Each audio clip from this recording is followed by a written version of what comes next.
क्या आपने कभी सोचा है कि श्री राधा जी, जिनके बिना श्री कृष्ण की लीलाएं अधूरी हैं, उनकी मृत्यु कैसे हुई थी? क्या वो मृत्यु साधारण मनुष्य की तरह थी या फिर उसमें कोई दिव्य रहस्य छुपा था? कुछ कहते हैं कि राधा जी ने अंतिम क्षण में कृष्ण की बांसुरी सुनी और उसी स्वर में लीन होकर प्राण त्याग दिए। कुछ मानते हैं कि राधा अमर हैं, उनकी मृत्यु कभी हुई ही नहीं। तो आखिर सच क्या है? आज हम आपके सामने राधा जी की मृत्यु से जुड़े रहस्यमयी प्रसंग और आध्यात्मिक सत्य लेकर आए हैं, जो आपके हृदय को छू जाएगा। राधा और कृष्ण का अद्भुत प्रेम। राधा और कृष्ण का संबंध केवल एक स्त्री पुरुष का प्रेम नहीं था। राधा वास्तव में कृष्ण की ह्लादनी शक्ति थी, अर्थात आनंद की दिव्य ऊर्जा। श्रीमद् भागवत महापुराण में कृष्ण की लीलाओं का वर्णन है, लेकिन राधा का नाम सीधे नहीं मिलता। इसका कारण यह है कि राधा केवल नाम नहीं, बल्कि स्वयं आध्यात्मिक अनुभूति है। वृंदावन में राधा और कृष्ण की लीलाएं जगत के लिए यह संदेश देती हैं कि प्रेम का सर्वोच्च रूप भक्ति है। राधा और कृष्ण का बिछोह। जब कंस वध के बाद कृष्ण मथुरा चले गए, तब राधा और ब्रज की गोपियां उनसे अलग हो गई थीं। कृष्ण ने जीवन में महाभारत युद्ध, द्वारिका की स्थापना और राजनीतिक जिम्मेदारियां निभाई, लेकिन राधा का जीवन केवल कृष्ण की स्मृति में ही बीता। यही कारण है कि राधा जी के जीवन का अंत संसार के लिए हमेशा रहस्यमयी रहा। राधा का वृद्धावस्था की ओर बढ़ना। लोक कथाओं के अनुसार राधा जी धीरे धीरे वृद्ध हो गईं। उनका शरीर बूढ़ा हुआ, लेकिन उनका हृदय अब भी कृष्ण के प्रेम में ही डूबा रहा। वृद्धावस्था में उन्होंने एक ही इच्छा जताई, मैं कृष्ण से अंतिम बार मिलना चाहती हूँ।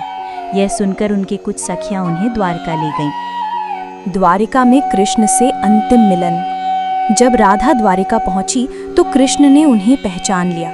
द्वारिका के महल में कृष्ण ने उनका स्वागत महालक्ष्मी की तरह किया, लेकिन राधा को वह औपचारिक सम्मान नहीं चाहिए था। उनका हृदय तो वही ग्वाला कृष्ण चाहता था जो वृंदावन की गलियों में बांसुरी बजाता था। राधा ने कृष्ण से निवेदन किया, मुझे वह बांसुरी सुनाइए जिसे सुनकर मैं अपने जीवन के हर क्षण में आपके साथ रही हूँ। राधा का मृत्यु क्षण। कृष्ण ने अपनी दिव्य बांसुरी उठाई और वही मधुर स्वर बजाना शुरू किया। राधा ने जैसे ही वह स्वर सुना, उनकी आंखें नम हो गईं। वे कृष्ण के चरणों में बैठीं और धीरे धीरे अपने शरीर से प्राण त्यागने लगीं। कहा जाता है कि बांसुरी का अंतिम स्वर खत्म होते ही राधा जी ने अपनी देह त्याग दी। कृष्ण की आंखों से भी अश्रु बहने लगे और उन्होंने अपनी प्रिय राधा को स्वयं अग्नि संस्कार दिया। रहस्य, क्या वास्तव में मृत्यु हुई? शास्त्रों में राधा की मृत्यु का स्पष्ट वर्णन नहीं है। कुछ परंपराएं मानती हैं कि राधा ने देह त्याग कर परमात्मा में विलीन हो गईं। कुछ मानते हैं कि वे गोलोक धाम लौट गईं, जहां कृष्ण पहले से ही विराजमान है। और एक धारणा ये भी है कि राधा आज भी जीवित है, हर उस भक्त के हृदय में जो कृष्ण का नाम लेता है। राधा का समाधि स्थल। कुछ भक्त मानते हैं कि राधा जी की समाधि द्वारिका में हुई। वहीं ब्रज की मान्यताओं के अनुसार उनकी स्मृति बरसाना और राधा कुंड में जीवित है। वृंदावन में राधा रमण मंदिर और श्रीजी मंदिर को भी राधा की दिव्य उपस्थिति का प्रतीक माना जाता है। आध्यात्मिक रहस्य। राधा की मृत्यु हमें यह सिखाती है कि सच्चा प्रेम शारीरिक उपस्थिति में नहीं, बल्कि आत्मा की एकता में है। जब प्रेम त्याग और भक्ति में बदल जाए तो वो कभी खत्म नहीं होता।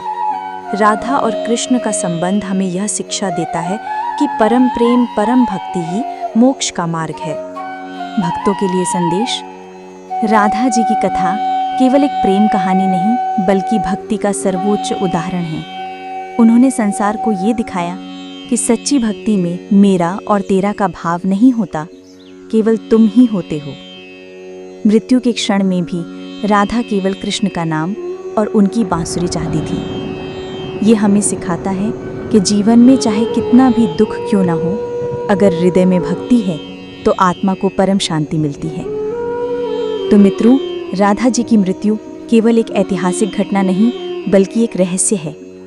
शायद राधा की मृत्यु हुई ही नहीं, शायद वे आज भी हर उस धड़कन में जीवित हैं जहां कृष्ण का नाम गूंजता है। राधा और कृष्ण का प्रेम हमें ये सिखाता है कि प्रेम कभी नष्ट नहीं होता, वो केवल रूप बदलता है।